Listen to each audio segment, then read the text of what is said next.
જા કાદુ મકરાણીને જઈને કહે કે મર્દના દીકરા દાગીના મગાવાય નહીં, અહીંયા આવીને લઈ જાય. અને બે જણાએ કીધું કાદુ મકરાણી કે બે તમે આવો તો દાગીના તમામ દાગીના દઈ દે એમ છે, પણ તમે આવો તો. અને સાહેબ ઉભો થયો સૌરાષ્ટ્રનો બારોટિયો, ધીરે ધીરે ડગલા માનતો ધરતીને પૂછીને નેચા નેણ ઢાળી અને 18 વર્ષની બાઈ વવારુને સામે ઉભા હોય અને નીચે જોઈને એટલું બોલ્યો, બેટા દાગીના ઉતારી નાખો બેન. સમજી ગઈ કે આ કાદુ મકરાણી જોયું. અને શું એ બાઈનો સ્વભાવ ફરી ગયો. સાહેબ મેઘાણી લખે છે, વાંચજો મિત્રો, કે ભાઈ એક વાત કરું તો કે હા દાગીના બધાય દેવા, મારી એકે નથી રાખો, પણ તું કે તો એક વાત કરું. બોલ બેન, શું વાત કરવી?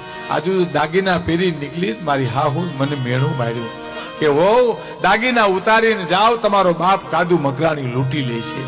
અને મારા હાહુ ને જડબાતોડ જવાબ દઈ નીકળી છું કે દીકરી ના દાગીના બાપ કોઈ દી લૂંટે નહીં બાઈજી, બાપ કોઈ દી લૂંટે નહીં. આટલું મારી હાહુ ને કઈ નીકળી છું. હવે લૂંટવી હોય તારી ઈચ્છાની વાત છે, જવા દેવી હોય તારી મરજીની વાત છે. અને કાદુ મકરાણી સાહેબ તમે નહીં માનો તો રોઈ પીડ્યો બારોટિયો સાહેબ, આંખમાં દડ દડ આંસુ મીના પડવા. અને એટલું બોલ્યો, બેન મારી દીકરી થઈને નીકળી તું.